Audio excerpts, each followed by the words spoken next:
All right, so we're going to get started. This is general body meeting number 4, and we're going to be covering something super important, which is version control and Git. Before I start, make sure you do sign up the attendance form, fill it out. If you want to vote at the end of the year for ACM elections, you'll need to have done that twice. So be sure to do that. You are being recorded, so we have a camera going. You can view all of our stuff at acmuc.org/archive, and that will redirect you here to the GitHub page, and it has all of the slides and everything from our previous meetings. So be sure to check that out, and I'm going to use this in a second to show something about Git, because it is on GitHub. Okay, and then our org calendar is at acmuc.org/meeting, so you can always stay up to date for then. And then our listserv, if you sign up for attendance, you will get added to the listserv if you're not already on there.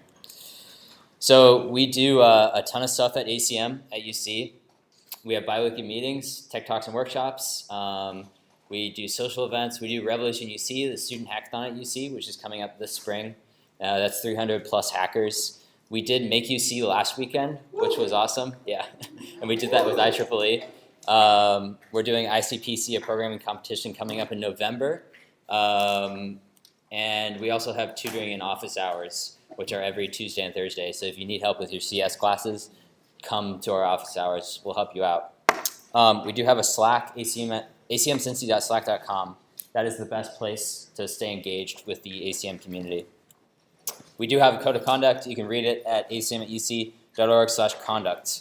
So be sure to check that out. Yeah, so for Icpc, the International Collegiate Programming Contest, we already had 3 teams registered, which is awesome. So this is a regional contest. It's international, but the regional contest for the Midwest is held here at UC. So there'll be people from Ohio State, Wright State, UC, etc. So if you're interested in testing out your programming and coding skills and your algorithm skills, be sure to check that out. The registration info is no longer TBA. I forgot to change that. If you are interested, just send me a message on Slack or by email. And there's a form going around over email that I've been sending out. Slack I already talked about. Be sure to join that, acmcincy.slack.com/signup. And then also with Revolution UC, we are looking for new organizers for the Rev UC team. It takes a lot of work to put on a hackathon for 300 people. So if you are interested, we need you. It is happening this spring. DM me on Slack at Noah if you're interested in joining the team. There's teams for logistics, sponsorship, web, marketing, and hacker experience. So a lot of different stuff going on. So the workshop for today is version control and Git. So I think this is a very important workshop. So I really encourage you to follow along. This is a self-guided workshop.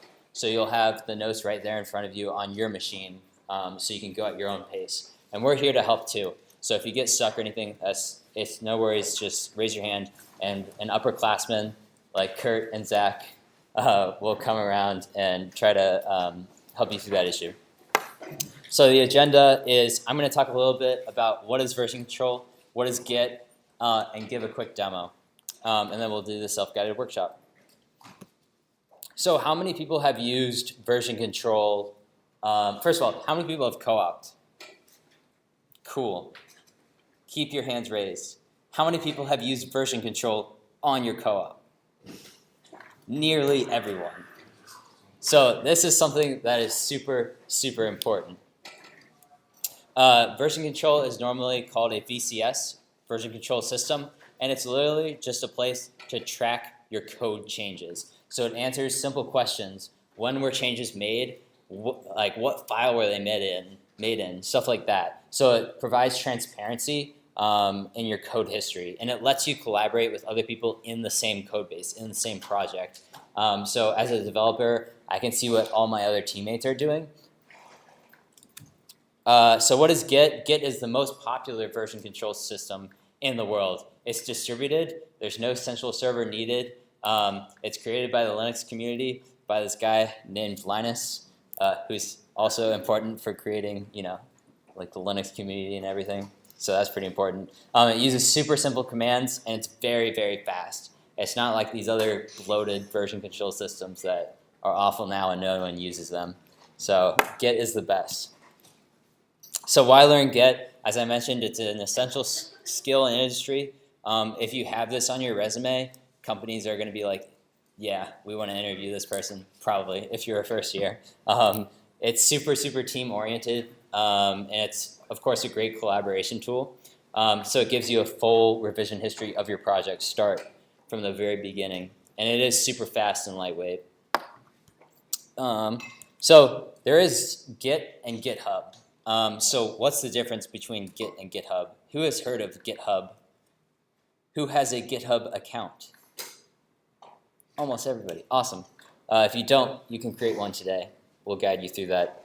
So Git is the version control system, and GitHub is a remote location to push your Git changes, to house your Git changes. And it's very, very good for collaboration and teams. Bitbucket is also a well-known service that's very similar to GitHub. So is GitLab. You might have heard of those too. So it is a place to push and pull, keep your local repo in sync. And it is kind of like a digital resume. You can put personal projects on there, and employers and other people can see what you're working on. So that's really cool. There is some important terminology that you'll get as you go along in the workshop. This will become more clear. So a repo, a repository, is just a directory of code in Git. The git init command just creates a new Git repo in the current directory. The add command stages a file or multiple files, whatever. You do this before committing. Commit records the change to the repo. Push just sends your local changes up to a remote. Pull does the opposite. Branch lets you make changes outside of the main master branch that you're on. So if you're working in a team, all of your teammates would branch out, and then later you would all merge back in your changes into one branch. Checkout just lets you change branches. And then remote is just a different location other than your local machine where Git changes are. So this will become more clear as you use Git more. A lot of people, I think, who use Git, it's just become like second nature to them. It's just like the commands aren't as meaningful as they were when you first started. So I'm just going to do a quick demo of an example interaction with Git. So you use Git on the command line. So I have to open up my command line. And in particular, I wanted to update the ACM archive with the presentation for today. So to do this, I need to clone that repository. Well, it's already on my local machine, so I'm going to open it up. Where is it? Here it is. Cool. So this, you can see that my local folder right now called ACM archive has the same exact files as github.com has. It should. It's hard to see. Let's see. That's a little better. So if I wanted to change this, I could. I'm going to pull down the latest from the remote on GitHub. So now my changes on my local machine are in sync with github.com's changes. So now my changes are in sync, so I can now go into code and edit the file. So I'll do that. I'll just open the README, and I'll add in the stuff for today. So today's the 4th, right? And I'll just put in slides. And then I'll take a link to the current slides for today. Get shareable link. Cool. So I'll throw that in there. So now, if I go back to my command line, now I want to take my changes that I've made and get them into Git on my local machine. So if I run git status, I can see what changes I've made.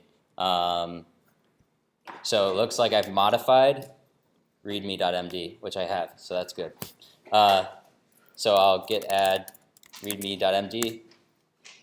If I do git status again, it'll say cool, you modified readme.md and it is ready for commit. So all I have to do now is commit and say add a message. So I added the 2018.10.off for slides. So I'm committing with a message. Cool. If I look at my commit history, now I can see that my commit up here, added 2018.10.04 slides, is added. So it's stuff like this. This will be, yeah. What is the difference between add and commit? The difference between add and commit. So adding a file, you can add many, many files to your stage. So you have a stage area where you're adding these files to, but that actually doesn't commit them anywhere. To solidify my changes and to put those into the commit history, I need to write a git commit with a message. I need to run that command. So yes, adding is definitely different than committing. Yeah?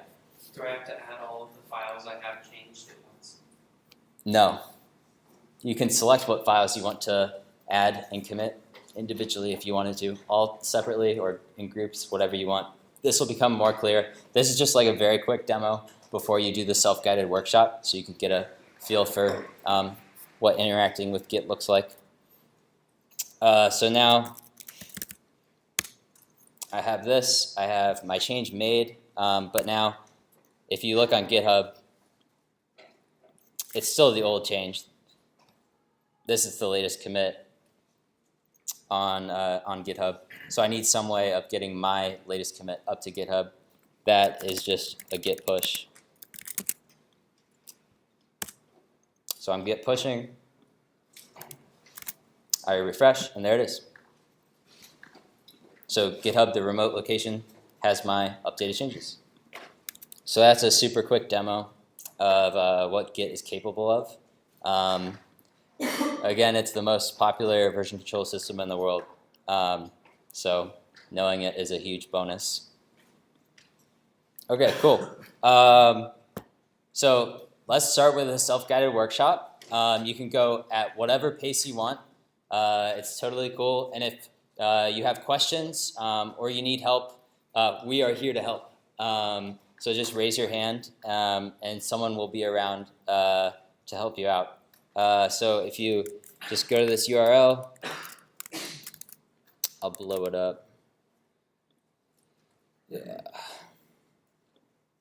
Cool. Yeah, if you just go to this URL, you'll be presented with the Git workshop self-guided content. So the goals of this workshop are just to install and use Git, to learn how to push and pull to GitHub, and learn some useful Unix commands as you do it, like change directory, make file, make directory, stuff like that. Any questions before we, yeah? Will you write the URL on the board for me? Yeah, sure. Any other questions before we start with the self-guided workshop about Git or version control in general? Again, the self-guided workshop will have a complete overview of starting a fresh project. Okay. Let's get this up there.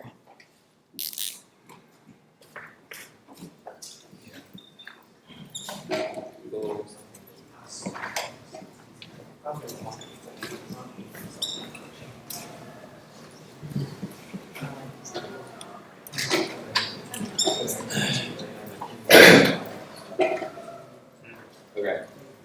So that's the Git workshop URL.